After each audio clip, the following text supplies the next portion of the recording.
नगरपालिका पंचवार्षिक निवडणुकीत वैद्यकीय शिक्षण मंत्री हसन मुश्रीफ आणि शाहू आघाडीचे नेते समरजित सिंह घाटगे यांच्या युतीनं एकतर्फी विजय मिळवत स्पष्ट बहुमत प्राप्त केले।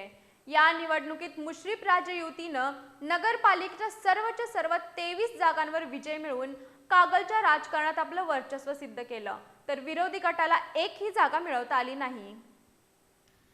कागल नगरपालिका पंचवार्षिक निवडणुकीत वैद्यकीय शिक्षण मंत्री हसन मुश्रीफ आणि शाहू आघाडीचे नेते समरजित सिंह घाटगे यांच्या युतीनं एकतर्फी विजय मिळवत स्पष्ट बहुमत प्राप्त केले। सावित्रीबाई फुले संकुलात सकाळी 10 वाजता मतमोजणी प्रक्रियेला सुरुवात झाली।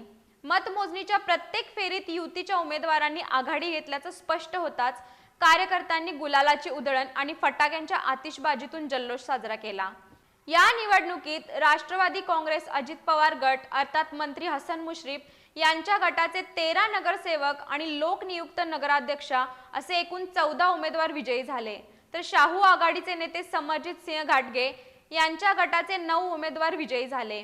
लोकनियुक्त नगराध्यक्ष पदासाठी सविता प्रताप माने यांनी 14,779 मते मिळवत दणदणीत विजय संपादन केला। त्यांनी आपल्या प्रतिस्पर्धी शिंदे शिवसेना गटाच्या उमेदवार युगंधरा घाटगे यांचा 7,590 मतांच्या फरकाने पराभव केला। युगंधरा घाटगे यांना 7,199 मते मिळाली।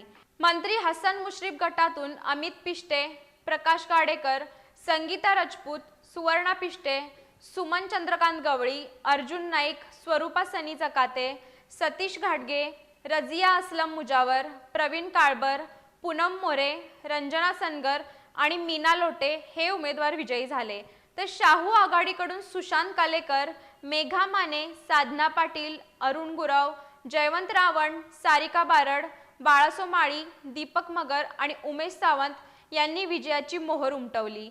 विजयानंतर बोलताना नवनिर्वाचित नगराध्यक्ष सविता प्रताप माने म्हणाल्या की हा विजय मंत्री हसन मुश्रीफ आणि समरजित सिंह घाटगे यांच्या नेतृत्वावर जनतेने टाकलेल्या विश्वासाचा आहे। स्वर्गीय वायडी माने अण्णा आणि माझे पती भैया माने यांच्या कार्याची ही पावती आहे। कार्यकर्त्यांनी केलेल्या मेहनतीमुळेच हा विजय शक्य झाला असून येत्या 5 वर्षात जनतेच्या विश्वासाला पात्र राहून नगरपालिकेचा कारभार सक्षमपणे पार पाडू।